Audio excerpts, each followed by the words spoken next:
talakan Jigawa ya fi kowa shiga raɗaɗin rayuwa domin mun ittifaqi a arewa ba inda aka tara yawan mabukata da matalauta da manoma da wa'anda gabaki ɗaya ba san ma me duniya take ciki ba irin jihar Jigawa. Tunda mai girma sallallahu alaihi da ibar Jigawa take nema ta koma gidan jiya, amma har yanzu wani alƙalaman ware ne ko wani alƙalama ne na duniya a bayyane take, kuma santiraki da ƙarfin ikon Allah, santiraki na Alhaji mai girma sallallahu alaihi tsohon gwamnan Jigawa shi zai karɓi gwamnatin jihar Jigawa a cikin shekara 4 masu zuwa, domin shi zai iya, shi isan makamar aikin, shi ne ike dan talaka, su ne su 'yan demokradiyya ba 'yan kama karya ba 'yan taka haye ba 'yan cefanar da abin da Jigawa take da su ba. Wannan Bola Tinubu abin da Buhari ya muku 'yan kudu ya taimake ku ya ba ku kayan aiki ya muku ayyuka, mu ma 'yan arewa a mana ana yi tare da shi, yana da hannu a yanda ake tafi da mulkin ƙasa. Amma mu arewa an yanke mu rubuta ku ajiye tenuwa ɗaya zai in ma ya wuce. Kamar yadda kullum muke faɗa shine muna so mu ga shugabanni na al'umma sun zama adalai, shugabanni na al'umma sun zama masu gaskiya da riƙon amana. Amma musamman mu yanzu a jihar Kano akwai ƙungiyar siyasar ma da ake mata take da amana. Abin takaici sai gashi an rasa amanar a tare da su, ko da yake duk mun sha faɗa babu mamaki, domin shugaban tafiyar da gwamnatin ya sha faɗa ba babba ba yaro, wajen duk wanda kaga ka ba amana a cikin tafiyar su to sai a ce ta. A baya an yi cikiyar shinkafa yar bici, yanzu ga yi shinkafa yar sagagi ta ɓace ita ma ana cike ta, amma shiru kake ji gwamnatin Kano ta kasa fitowa a gabar da al'umma suke fama da yunwa, a gabar da al'umma suke ji raɗaɗin rayuwa, a gabar da ake wannan zanga-zanga ake addu'o'i. Gwamnatin Kano ta kasa fitowa ta yi Allah wadare, ta kasa fitowa ta ɗauki mataki wanda al'umma za su gane cewar fa dan su ake yi.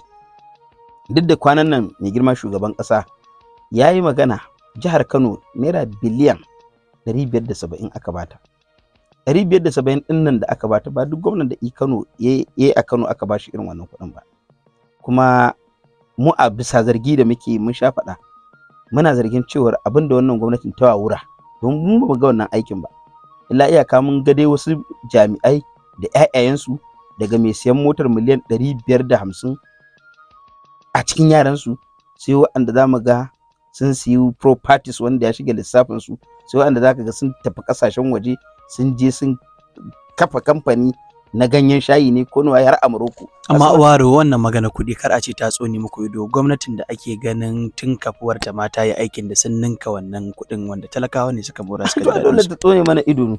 Kuma duk mu alhamdulillah mu yanzu a jihar Kano mun gode Allah, abin da yasa na ga ma mun fahimci a ina gizo ike sakar, mun fahimci wa'annan mutanen gumamar al'umma suka zo da abin da Kano take da shi, domin duk abin da aka zargi Ganduje da shi babu wanda gwamnatin Kano a yanzu bata ninka ba akai. Shigar da ƴaƴayensu, ɗiban kuɗin ne, a'a sakarire da duki al'umma, duk wani abu da ka sani. Yanzu fa na sha gaya ma iyasin da aka yi, 'yan kunkusiya sun fi mutuwa da cutar yunwa saboda zato da ake fama.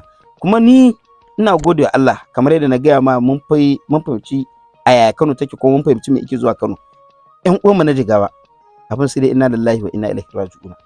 Mutanen Jigawa ina tausaya muku, mutanen Jigawa kun yi tsalle ɗaya da cilla ku a cikin rijiya, domin a Jigawa ana ƙaunar PDP.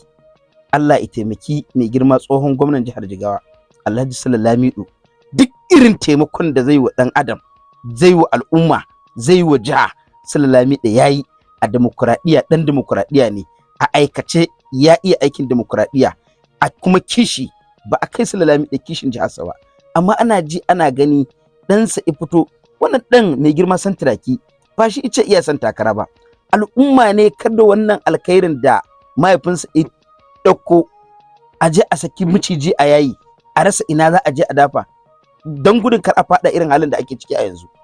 Yau mutane suka zo ba gaira ba dalili, ƙazafi, sharri, tsafe-tsafai da ban bokaye yasa aka lalata PDP a jihar Jigawa. Sai da ta zo ta faɗa hannun 'yan gumama. Waro Jigawa wannan a jihar Jigawa, wannan kuɗin da mai girma shugaban ƙasa ya ce ya tura jihohin jihohin arewa da Bahaushe jihohin ya ce Najeriya fa har yanzu na Jigawa ba mu san a ina yake ba. buƙatar majihaji sallah, shi yasa a iya cewa jagororin PDP na Jigawa ba ji suna kokawa ba, la'akari da kila ƙudurorin da suke da shi na ciyar da al'ummar gaba. Tuni shi wannan gwamna ya riga ya yi ma ya wuce wanda suke zato ko kuma suke burin in su ne suka samu mulkin za su yi wannan ayyuka. A wanne Alhaji, wannan magana da kake yi ka je ka tambayi talakan Jigawa. Talakan Jigawa ya fi kowa shiga raɗaɗin rayuwa, domin mun ittifaqi a arewa ba inda aka tara yawan mabukata da matalauta da manoma da wa'anda gabaki ɗaya ba san ma me duniya take ciki ba irin jihar Jigawa.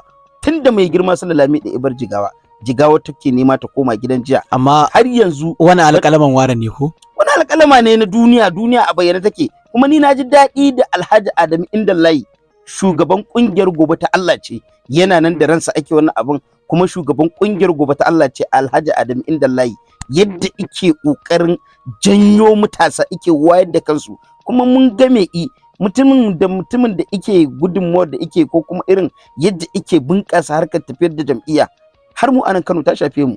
Duk wannan abubuwan da muka ringa a Kano har PDP ta samu abin da ta samu daidai gwargwado, ai da gudunmuwarsu. Sannan ina ga Jigawa, duk inda ɗan talaka ike a Jigawa, Alhaji Adamu Indallahi har Sabuwa ya shiga, ya binkita, ya ga me bukatunsu, ya shiga ya yi alƙawari, ya shiga ya sa dukiyarsa, ya shiga ya yi duk ta inda zai yi ya taimaki talaka, domin kawai a wayar da kan talaka, kada jam'iyyar ko kuma kada talakan jihar Jigawa ya faɗa hannun 'yan gumama, kada talakan jihar Jigawa ya faɗa halin da yake ciki. Kada fa wasu su gaskata zargin da ake na cewar PDP jihar Kano ta kasa rike waro, zaka tsallaka a makociyarta ko kan wata jihar Jigawa. Jigawa da Kano ai dan juma ne da dan jummai, da Jigawa da Kano. Kuma duk mutumin da yake Kano in dai dan asali ne, to ko bai da kakanni iya da abokan arziki a Jigawa. Kuma a Jigawan nan ba ya kuyan kamfen ɗin da ba a yi da mu ba. Mu buƙatar mu jam'iyyar PDP yanzu ta dawo hannun 'yan kishin ƙasa, hannun mutanen da za su iya kuma santiraki da ƙarfin ikon Allah. Santiraki na Alhaji mai girma sallallahu alaihi tsohon gwamnan Jigawa, shi zai karɓi gwamnatin jihar Jigawa a cikin shekara 4 masu zuwa, domin shi zai iya, shi isan makamar aikin, shi ne ike dan talaka, su ne su 'yan demokuraɗiyya, ba 'yan kama karya ba 'yan taka haye ba 'yan cefanar da abin da Jigawa take da su ba. Cikin ikon Allah za mu zo, kai shugaban ƙungiyar Gobe ta Allah ce Alhaji Adamu Indallahi, za mu faɗaɗa ta, za ta shigo har Kano. Wannan ƙungiyar za ta yi aiki yadda za mu zo mu jijjige gwamnatin jihar Kano, mu koma da ita gefe, mu kafa tsabtatacciyar gwamnati irin ta mai girma Sardaunan Kano Malam Ibrahim Shekaru. Haka za mu je mu Jigawa mu yaƙi, mu tankaɗar da wannan gwamnatin makafi, gwamnatin awon igiya, gwamnatin kama guri zauna, gwamnatin 'yan Jigawa nan da ake cikin halin kaka na kai ta kasa fitowa ta faɗi abin da zai daidai da abin da talaka zai ji daɗi, ko kuma abin da talaka yake da bukata. Aka tafi ana ta abubuwan da bai su kamata ba. Yau Tinubu ya tona muku asiri, har yanzu talakan Jigawa bai san me ake da kuɗin da ake turowa. Mu dai a nan Kano muna da naira sama da biliyan 570, amma Jigawa shuru kake ji. Ina manoman su, ina taki, ina kayan noma, ina me Jigawan da ake gani gwamnanta shi shine kusan na ɗaya arewacin Najeriya wurin bunƙasa ɓangaren noma, ga kuma matsalar tsaro an kawo ƙarshen ta. Kana jin yadda kwa 'yan Jigawan da suke yaba dan Modi? To dama Jigawa ba ta da matsalar tsaro. Ai mu Kano muke da matsalar, mu Kano ma ba mu da ita. Tuntuni gwamnatin da ta shige ta maganin tsaro. Jigawa matsalar da take da shi shine harkar noma ba inganta ta ba, harkar kasuwanci ba inganta shi ba, harkar mugudanu kamar noman rafi, noman nadi ba. Yanzu bukata ce da take karkashin zuciyar talaka, shine wa zai fitar da a'i daga rogo. Amsar ita ce mai girma santiraki na Alhaji Adamu Indallahi, shugaban ƙungiyar Gobe ta Allah ce. Wa'annan mutane abin mu gode wa Allah ne, domin ba wai a maganar Jigawa suka fito ba, a arewa suka fito.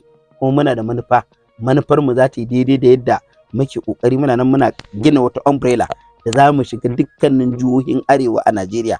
Za mu kafa wannan ƙungiyar, domin illar da jam'iyyar APC ta yi wa arewa, idan ba Allah ne ikawo jam'iyyar PDP ba, sai an shekara 100 ba a fita daga cikin rabanta ba. Menene sakon waro na ƙarshe? Sakona shine, na farko, mutanen da suke laɓewa suke kiran 'ya'yan jam'iyya 'yan aƙida, musamman magoya bayan shi kansa Alhaji Adamu Indallahi, 'ya'yan ƙungiyar mu na Gobe ta Allah ce, su daina. Domin wa'annan mutanen ina tabbatar ma da cewa sun san me PDP ta musu, kuma mun tabbatar da cewar manufar gurɓatacciya ce a zuciyarsu, hallaka 'ya'yan al'umma za su yi, su zo su yi musu walƙiya kawai su ɓace. Duk wanda aka ce a jirgin nan na Barau ko na waye ko na wane ne ko na Sabi ko waye ya ɗebe su ya tafi da su, wallahi kallo ɗaya za a yi musu. An raba su da aƙida, an raba su da mutunci, an raba su da kuma iyayen gidansu, an raba su da daraja. Muna buƙatar matasa ku ba mu haɗin kai.